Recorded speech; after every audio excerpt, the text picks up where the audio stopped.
Hey, it's Soul with another video. I'm going to attempt to do the impossible. This is a review of World of Warcraft Legion. It's impossible because I'm only one person with a certain experience and an item level and a Mythic Plus score, a certain viewpoint that's inescapable as unbiased as I try to be. I'm not just going to cover the way things are right now, but the sum of that, with a few highlights, so I can give you a sense of whether this expansion was not just successful as a whole, but good while your boots were on the ground. But here's the too long didn't watch summary. Throwing everything together, Legion really was a successful and overall good expansion. Hey, listen just for one more moment, alright? Between the story and the world that Blizzard brought us into, from the broken shore to the peaks of High Mountain to freaking space, and all the game systems thrown together to help us experience that, it was a good, if not flawed, delivery. Even for those who are big Legion lovers, there's probably one element that they may not like, which mostly demonstrates Blizzard's ability to deliver on experiences for everyone, while dealing with the drawbacks of that burden. Depending on who you are, you'll either nod your head throughout this video, or you're already typing out your rebuttal. You'll say RNG a bunch of times, and you're preparing your downvote. That's okay. WoW is such a huge and polarizing game that the experience is different for everyone. So here's my review, based on that and my observations. By August, the hype surrounding the Legion launch was at a fever pitch. Hundreds of thousands of players around the world huddled around the center of Dalaran City, waiting to begin their story of vengeance after the devastating loss of the Battle for Broken Shore. Midnight struck, and off went one of the smoothest launches in World of Warcraft's history, thanks to the controversial but successful use of sharding technology. This helped to smooth out bottlenecks and keep areas from becoming either an overpopulated mess or a barren wasteland. The use of these shards has been debated over the course of Legion, with Blizzard relenting to preserve communities that use a roleplay rule set. The first chapters of Legion were split into two main parts. One that everyone experienced in the 4 leveling zones and the 1 endgame zone. The other part was unique to the class that we played, with an Order Hall campaign, a series of artifact quest lines. It was a unique break from the main story. It was different, at least at first. To experience all there was to Legion, you had to, in fact, play all 12 classes if you wanted to understand everything that was going on during those first few months. And what we got out of it varied. During the Priest campaign, they did their part in helping out, but then they were nearly wiped out by an attack by the Burning Legion. The Paladin Orders came in to help, which just so happened to be the climax of the Paladin Order Hall campaign, arguably one of the more progressive storylines in Legion. However, at one point, the Knights of the Ebon Blade nearly wiped out the Paladin Orders to forward their agenda, but Paladin players wouldn't ever know of this unless they also happened to play as a Death Knight. Taking this example further, much later comes the appearance of Lothraxion, one of the last Nethrezim, and a member of the Paladin Order. Wait, Paladin Order? Who the heck is this? Well, the Paladins and Priests know, but that's about it. Players of other classes wouldn't learn about his existence until Legion's final chapter on Argus. For the individual player, the first chapter of Legion feels like a branching story, helped along by level scaling. Players experience a story in whatever order they wished until they reach max level, when they can optionally work their way into Suramar. But pulling back further, on the Legion timeline, the events of the Order Hall campaigns, the zone quest lines, all of that is happening almost simultaneously. A somewhat similar framework went for the Broken Shore in patch 7.2 with the individual deliveries of the class order mounts and the upgraded artifact weapons.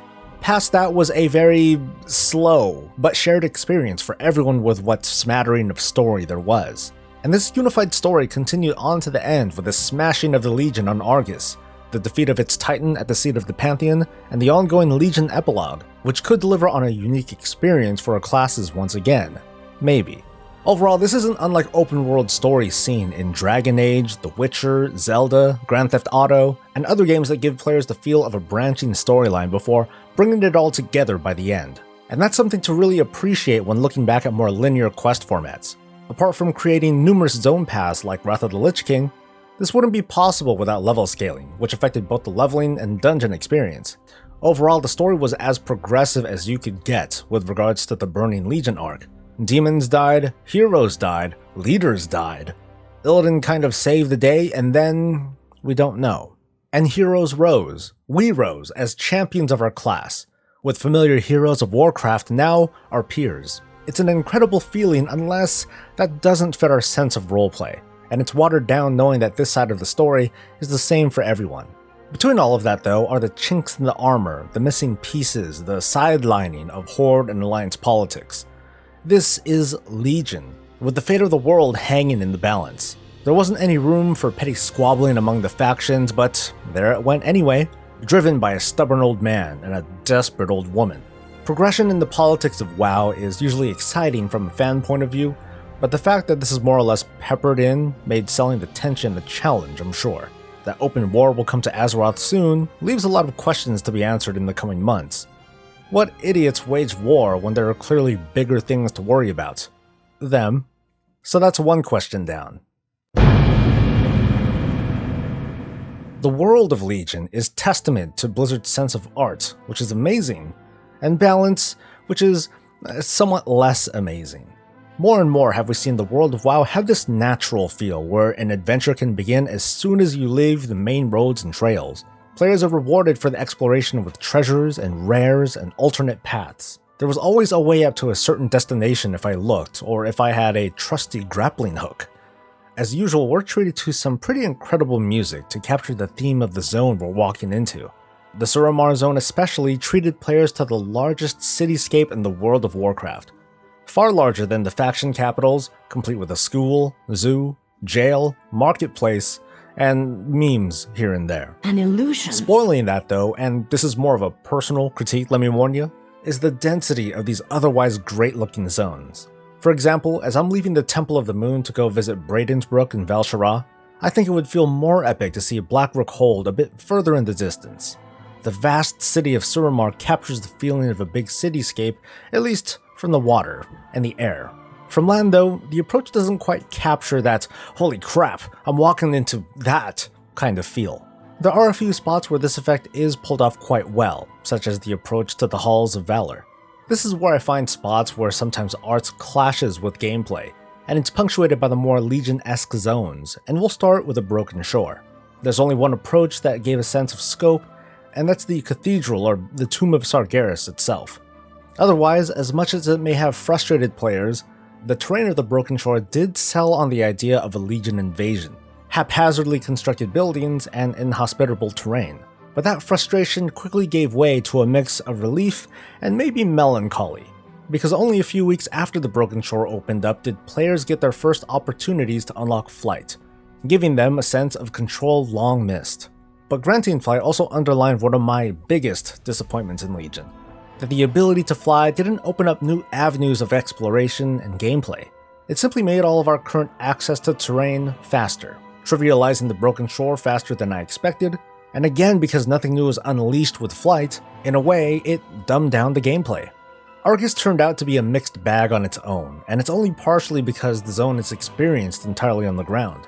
Covering an entire planet within the scope of a patch is, in my opinion, setting up for failure, when it didn't have to if only it was seen that more of Argus was, destroyed. What we received instead was only a sample of what a Legion-owned world could have looked like, with even less hospitable terrain. What makes Argus interesting isn't just what is felt on the ground, but in its amazing-looking skyboxes. Something that just can't be pulled off in the mostly open, non-instanced world of WoW. Crocun is like another pile of rubble in the middle of a wasteland. Makari is a satellite disconnected from the madness below. And Antorus is the madness. So while again selling the Argus experience couldn't possibly sate the appetite for exploration, Blizzard did sell the story of Argus, and the experience told the story of desperation and legacy that brought us from the wastelands to the forgotten past to the very center of the world. We got new pets? Yeah, lots of pets. And mounts? Alright, so I can touch on this for a moment at least. It appears that Legion boasts the greatest number of mounts introduced in a single expansion. Between the unique class mounts and the many recolors made available, Legion is a collector's dream and nightmare. And speaking of nightmare, Blizzard also used this expansion to introduce some very unique bits of gameplay using extremely difficult to find puzzles and hidden areas. In reaction, the community came together to solve Da Vinci-esque riddles and help each other find what would otherwise be nearly impossible Easter egg-like mounts. Also with this came a few fun bits of single-player content. The now infamous Mage Tower challenged players with difficult PvE content, fulfilling the desire for challenge but not before a lot of frustration with figuring out how to push their classes and specs to the limit. At a smaller scope, mini instances like the Withered Training and the Deaths of Chromie scenario serve to be an optional but welcome break from the gloom of Legion's story. Professions took on several identities during Legion, but didn't waver from its initial premise, and this might not have been a great thing.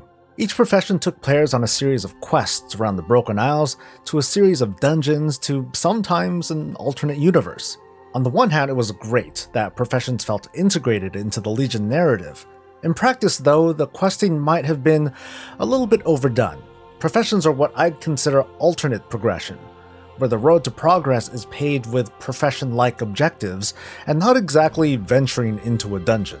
Professions tried out something new with ranks, that I look back on as controversial at best, and ineffective at its worst. There were some neat effects, but profession levels did one of two things: either lower the resources used, or to have a chance at obtaining more of this particular item, as was the case with alchemy and gathering professions.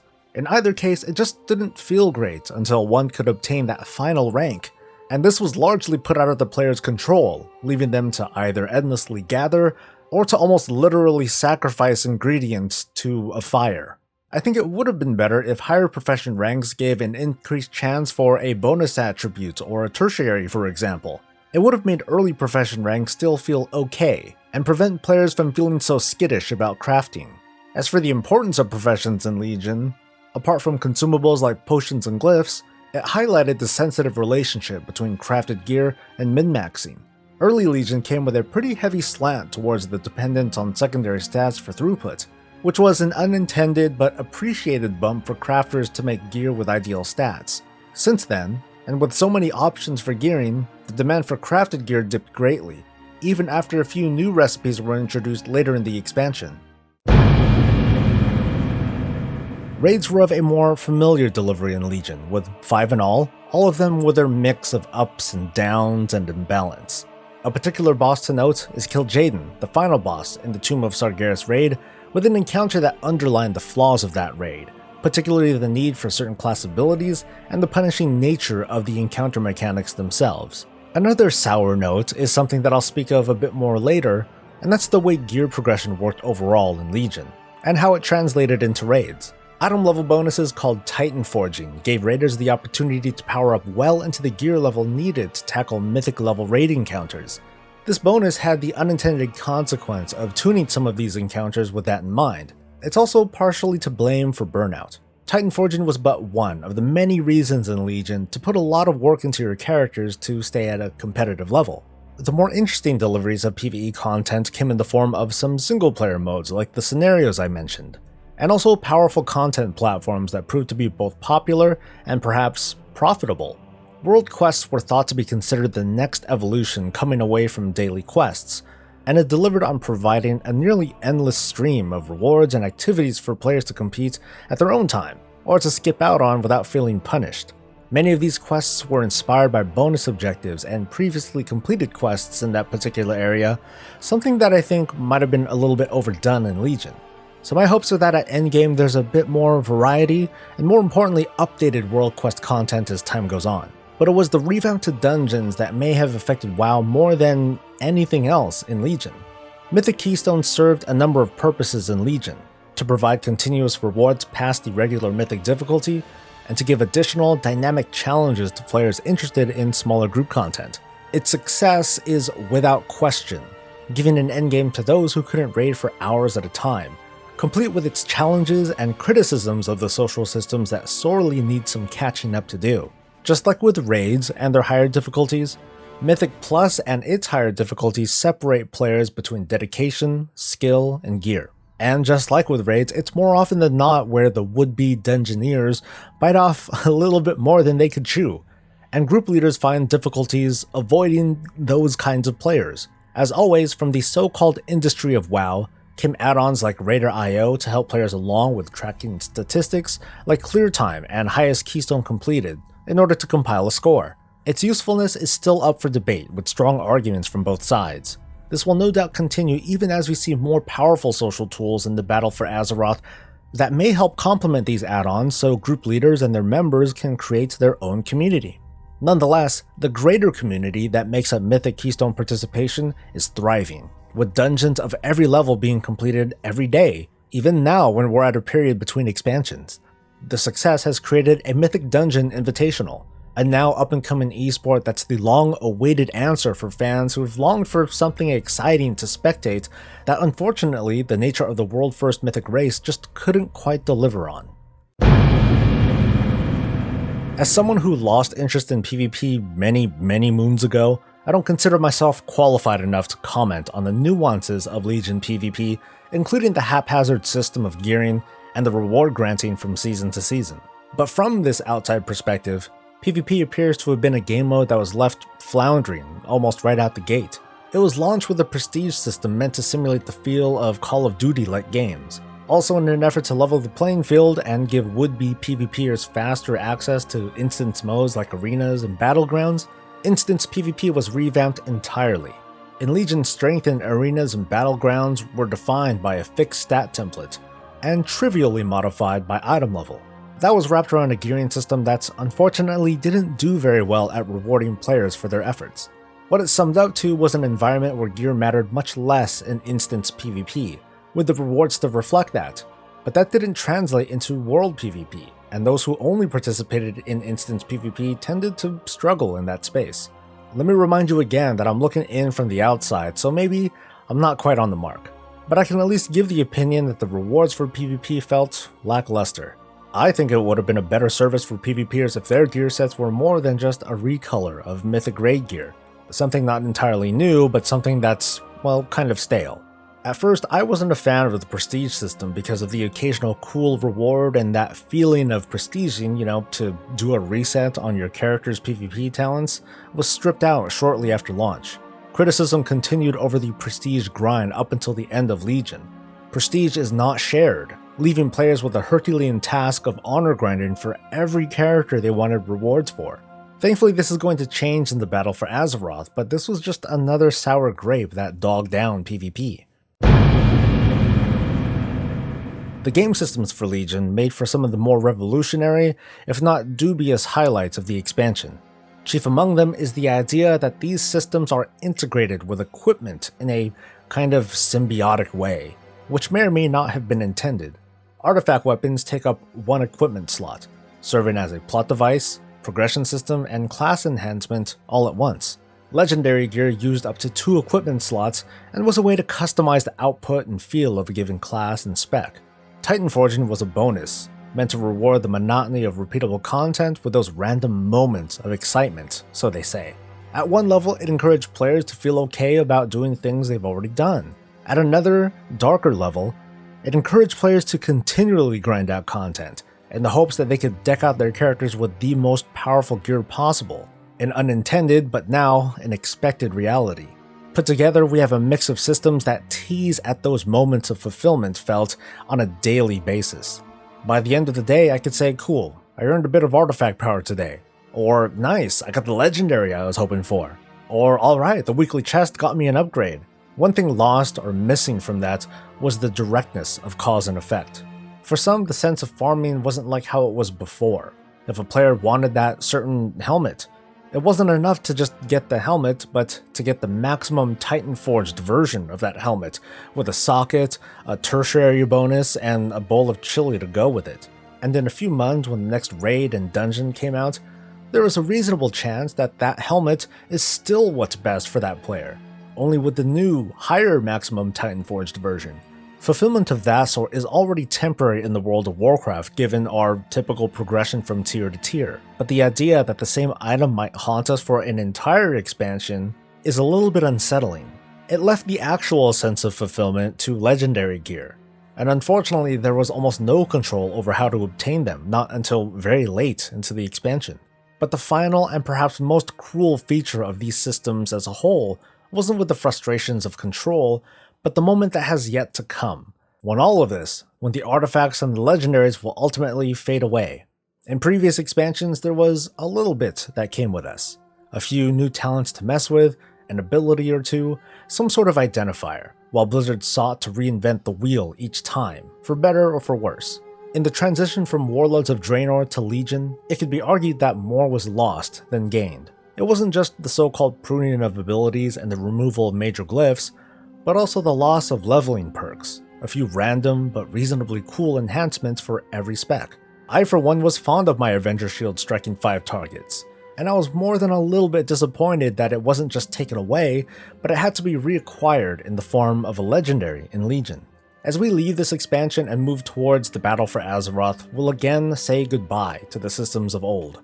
But with their intrinsic connection to gear, the transition may be that much more dramatic. With the knowledge that artifacts will be a thing of the past, legendaries will deactivate as late as reaching the new max level, and set bonuses going through a massive revamp, we're left with a very sobering conclusion foreshadowed by the loss taken at the Broken Shore. Our heroes, the champions of Azeroth, would have been lost if not for powerful items like the artifact weapons. The stories of these weapons may come to an end, and we as players of the game may be left much emptier than before, but never before have I seen this sort of loss happen, but at the same time make sense. It's extremely bold and risky, given the reactions to the upcoming expansion even now, months before its release. For the first time, our gear has been welded into the story. At some point, I have to come to a conclusion, don't I? I think now's a good time. Legion is testament to what I think was an unspoken mandate Blizzard made when they developed this expansion. We're going to give players a lot to do. And it delivered on an experience that keeps going and going, which is the double-edged sword in WoW, where eventually it's time to move on and leave all of this behind.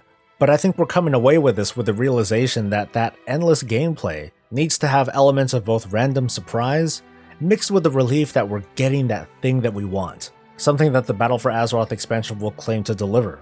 As we march forth into this new expansion, the Burning Legion, the great boogeyman of Warcraft, is left trampled and defeated, but not before leaving behind a legacy that will immediately propel the story forward. The journey traveled left us players busy, darting all over the world in search of artifact power, upgrades, and a sense of completion that unfortunately would never come for most. I call Legion a success, but maybe it's more of a bittersweet success. In the wake of an expansion with dubious changes come lessons hopefully learned and the future that it bears. It's the usual expectation, right? That the balancing will be better, the raids will be better, the contents will be fun, the environments engaging, that it's not too grindy, not too time-gated, and not too Titan-forged, and well, I think that's all the time we have.